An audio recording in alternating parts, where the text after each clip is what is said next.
Арма құрметті ағайын, бүгін уақыт пен кеңіс туралы әңгіме айтамыз. Тақырыбымыз Нартуған мен Рождество.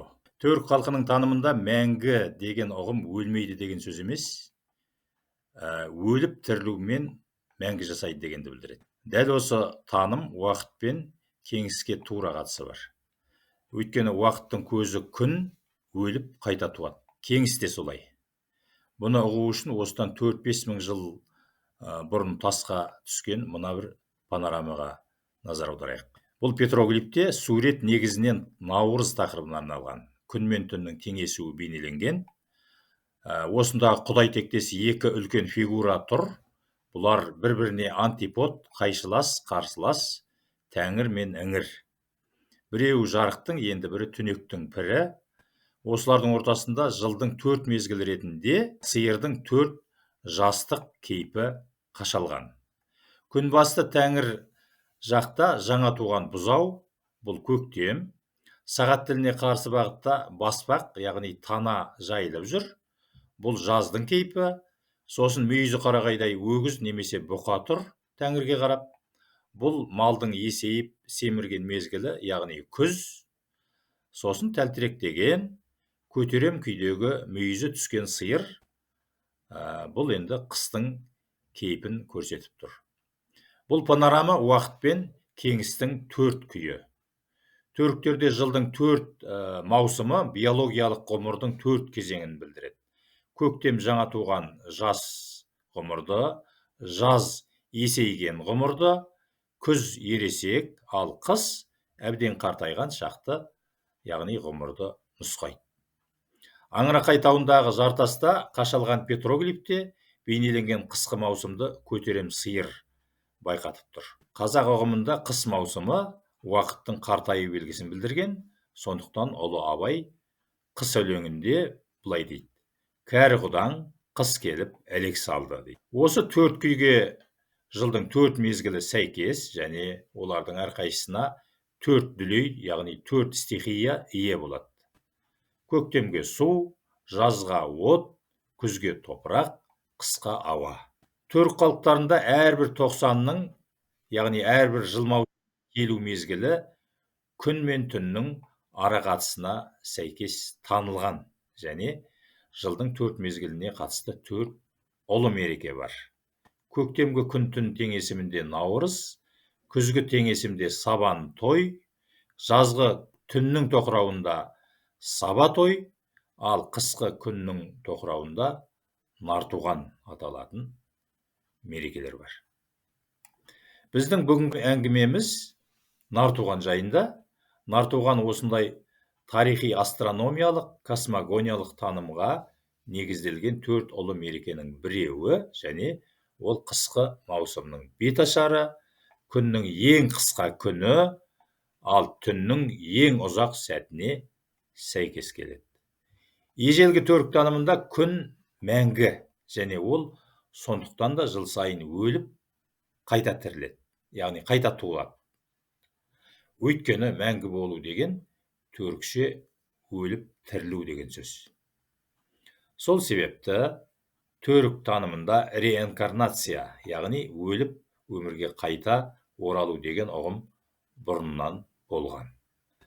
Сонымен күннің жыл сайын өлетін күні, сәті жыл ішіндегі тәуліктің ең қысқа күндізіне сәйкес келеді. Ал ол күн 22 желтоқсан. Сөйтіп өлді делінген күн қасиетті 3 күннен соң күн сәуле түрінде қайтадан туады. Бұл күн 25 желтоқсан. Міне осы күнді түріктер Нартуған деп атап кеткен. Себебі күннің бұрынғы ежелгі түрікше атауы нар, айды сар деген. Бұл сөздер сыртқы ықпалға көп ұшырамаған моңғол тектес алтайлық халықтарда әлі күнге сақталған. Желтоқсан күн мен түннің арбасу күні, қысқы арбасу күні. Ескі уақыттың өлетін күні, ал 25 желтоқсан жаңа уақыттың туатын күні болып есептеледі. Арасындағы 3 күн өлара. қыста кеңістікке ауа дүлейі патшалық құрады. Сол себепті қысқы маусымның алғашқы айы желтоқсан деп аталады. Жел дегеніміз ол ауа. Енді нартуғанның түрлі жұрттардағы көрінісін қарап өтейік. Нартуған жаңа тарих ашылғанға дейінгі бірнеше мың жылдықты қамтитын таным, ғұрып, мереке. Өте ежелгі болғандықтан бұл дәстүр түрлі халықтарда сақталған, соның ішінде түрік халықтарында мейлінше айқынырақ. Бұл тарихи мейрам мажар, венгер халқында карачун, қара түн, полякта қызыл жұмыртқа күні, шұбашта сурхури, татар башқұртта нартуган, сол сияқты атала береді. Ал қазақ бұны айтулы мереке ретінде емес, соның жұрнағы болған құрбандықты соғым басы ретінде өзгертіп, тұрмыстық салтқа бейімдеп алған және ғұрыптың мәні ислам дінінің келуімен ығыстырылған, ұмытылған. Нартуғанға қатысты түрік халықтарының ішінде барынша толық ғұрып пен дәстүр шубаштарда ғана. Өйткені бұл түрік тектес халық сыртқы ықпалға көп ұшырамаған, көз жеткізу үшін сурхури ғұрпын алып қарасты. Сурхури күннің өліміне қатысты мерекенің басы. Сурхури қараға қарап түкіру дегенді білдіреді. Яғни қайғыны жоққа шығару дегенді байқатады. Ал қара дегенің ол түн, түнек. Шубаштар қалай мерекелеген? 3 күн бұрын қыздар ауылды аралап шығып, келіні бар үйді айналады екен. Сосын боза мен ботқа пісіруге әр үйден ашытқы мен дақыл жинайды. Бәрі жиналып оңаша үйде пісіреді. Сосын осы үйде кешкісін жастар оңаша мерекелейді. Бұл қазақтың бастаңғы отырмағына ұқсайды. Келесі күні таңертең жастардың негізінен әкелері жиналады. Оларды төрге отырғызып, боза беріп, әзілдеп көңілдерін көтереді. Бұл енді Наурыздағы қазақтың бел көтерер ғұрпына сәйкес келеді. Бұның бәрі дайындық сипатындағы шаралар. Шубаштардағы бұл мейрамның мәні ескі жылдың бітуі мен жаңа жылдың келуі болып табылады. Жылдағы ең қысқа күндіз 22 желтоқсан. Бұл сет күні, сет деп аталады. Ескі мен қараңғыны қиратудың негізі. Бұл күн қара күштердің күшейген сәті болып есептеледі. Бұл күні үйді қорғайтын киелерге қатысты дұға оқылады, құрбандыққа қаз сойылады. Кашарни бір аптаға созылатын нартуғанның, яғни сурхуридің жалғасы. Бұл аптаның басты сусыны арнайы рәсіммен ашытылған боза.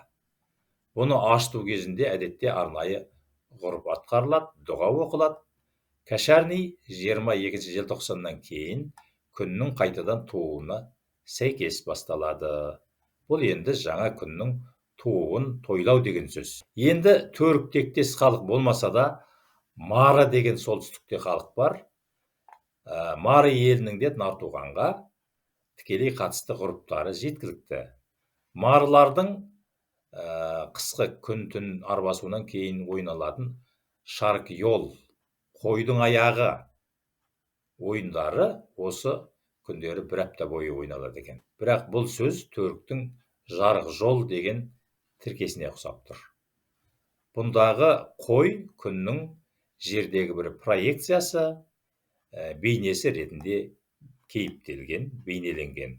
Мары деп отырғанымыз Мары ел деген Ресей Федерациясындағы республика бар, автономиялық. Соның халқын айтып отырмыз. Ал қазақтың қошқар мүйіз оюының түбінде күннің әлгі бір жылғы өмір жолы бейнеленсе керек. Ол сондықтан да қадірлі әрі қастерлі таңба болып бізге сіңген. Бұл тіпті шубаш, татар, башқұрт және удмурттарға да тән. Сондай-ақ әлгі марыларда соқыр таға аталатын ойын бар. Және ол қазақтағы соқыр теке ойынның бір парасы, бір нұсқасы, содан аумайды. Соқыр теке түннің кейпі болып табылады. Қазақ фольклорындағы ай мүйізді ақсерке, түннің нышаны, айдың рөлін мүйіз атқарады. Соқыртеке ойыны түнді әжуалау, көзі байланған өспірім бала түнектің рөлінде болады. Яғни, бұл ежелгі күннің мәртебесін арттыру, оны қолдаудың бір шарасы, бір ғұрпы, бір жоралғысы. Сонымен Нартуған мерекесінің мәні мен мазмұнын ашайық. Нартуған мерекесі қыс мезгілінің маусым ашары, ең қысқа күндізді ең ұзақ түнге жеңгізудің амалы мен шарасы. Күн мен түннің арбасуын жарыққа ұтқызу, жарықтың пайдасына шешудің ғұрпы. Нартуған, желтоқсан аталатын 90 күн қысты паш етудің салтанаты, ауа дүлейіне құрмет, күнді кие тұту, жарықты қадір тұту, от пен ауаның үйлесімін тілеу секілді адамзаттық құндылықтарды қалыптастырудың басы. Қыстың соңғы айында ұлы даланы ақ боран басады, бұл да ауаның қысқы сипаты. Содан барып ол ай ақпан деп аталған. Нартуған мейрамының мазмұнын айғақтай түсетін тарихи мына бір құндылыққа назар аударайық. Нартуған мерекесінде күн бейнесіндегі уақыттың өліп тірілу арқылы мәңгі жасауын паш ету маңызды болып табылады. Қайта туған күнді қызылшақа атаса керек. Бұл жаңа туған нәрестенің бейнесі және шақа, шаға сөзі ежелгі түріктің бала деген ұғымын білдіреді. Ал тіліміздегі шақ деген сөз күннің кішкентай бөлшегі дегенді білдірген. Поляк ұлтының қалыптасуында оған сіңген түріктер қызылшақа ұғымын шамасы қызыл жұмыртқа ғұрпына айналдырып, дәріптеуде осы Нартуған рәсімінің бір жұрнағы деп есептейміз. Қазақ сол себепті жаңа туған нәрестені шақалақ деп те атайды. Бұл баланы жаңа туған күнге теңестіргені болуы әбден мүмкін. Құрметті достар, Нартуған сөзі бүгінде қазақтың нұр туған, күн туған, ай туған секілді есімдермен қатар аталатын кісі аттарында осындай космогониялық, ғарыштық ілімдер сіңісті бір кездегі ұлы таным болатын. Енді Нартуған мерекесінің тарихи көріністеріне тоқталайық. Біздің халқымыз бүгінде бұл мерекеден ажырап қалған, оны ұмытқан, бір кезде Наурызда сондай сипатта болатын, оны қалпына келтірудеміз. Дегенмен қазақ халқындағы көмескі тартып бұрмаланған жайттарды арши түссек, оның ар жағынан бізге ежелгі танымдар мен ғұрыптар күлімсіреп шыға келеді. Нартуған мерекесінің қарсаңында шұбаштар аққаз соятын болса, қазақтар бүгінде соғым сояды. Арғы ата-бабамыз желтоқсан айын соғымнан бастаған, бұл бүгінде қысқа ет қамдау науқанына айналып кетті, өкінішке қарай. Ал ежелгі нұсқасы ұлы өмірдің көзінен жарықтың қайнары күннің құрметіне құрбандық шалу еді. Осыған байланысты бүгінде Нартуған мерекесінің қалдығы болып, соғымды мүшелеп, жіліктеп алу секілді дәстүр бар. Ірі малды сойып, оны 12 жілікке бөледі де, жеребемен бөлісіп алады. Бұны қарақалпақ қазақтары да әлі күнге істейді. Бұл тәңірлік дүниетанымның жоралғысы. 12 жілігіңіз аспандағы 12 шоқ жұлдыздан тұратын, күн жүйесін құрайтын ғаламдық кеңістің сипаты. Жеребемен 12 жілікті бөлісу дегеніңіз, соны паш етудің белгісі, әрі сол кеңістің амандығын тілеу. Сол 12 кеңістің бөлшегіміз деп сезіну. Қазақта бүгінде қасиетті сәулені нұр дейді, бірақ бұл ежелгі күн ұғымы болатында оны нар деп атаған еді. Бертін келе исламдық нұр сөзімен алмасты, бәлкім арабша нұр сөзі түркизм болуы да әбден ықтимал. Қазақта жоралғы түрінде емес, адамның есімі ретінде Нартуған, Нұртуған сақталыпты. Нартуған да, Нұртуған да жыраулардың есімдері. Әдетте қазақ бұны адамның туған күніне орайлас құбылыспен байланыстырып қояды. Бұл кісілер ежелгі Нартуған аталған мерекесі кезінде тууы мүмкін, болмаса бертін келе қайта туған күндей нұрлы сәулелі жырларына сәйкес лақабат алған болуы да ықтимал. Енді Нартуған мен Рождество, туылыс деген христиан мерекесімен өзара тығыз байланысы барын жасыра алмайтынымызды айтқымыз келеді. Түріктерде күнді көктің, тәңірдің ұлы, айды оның қызы санайтын әдеби танымдық кейіп қалыптасқан. Осы жағынан қарағанда Исаны христиандар Құдайдың баласы санауы да осыған сәйкес тұр. Әрі 25 желтоқсан католиктерде Иса пайғамбардың туған күні саналады. Осы жағынан қарағанда саясиланған діни ғұрыптарға жатқан бұл христиандық мерекенің түбінде прототөріктің ежелгі танымы жатыр-ау деуге әбден болады. Тіпті Рождествоның басты атрибуты да орысша йол аталғанымен шырша, ол түріктің жол деген сөзіне ұқсауы тегін емес. Өйткені түріктің ұғымында жер мен көкті байланыстыратын бәйтерек, жолтерек ұғымы бар. Ол жол қуаттың, құттың, жанның, тілектің жолы болып есептеледі. Әзірше айтарымыз осы, ағайын.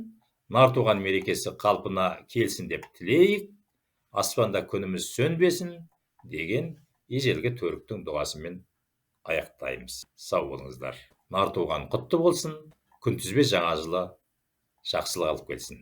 Сөнбеші, сөнбеші, сөне көрмеші, күлкіңнің түссе сәулесі, жайнайды жүрегімнің барлық бөлмесі күнім ау.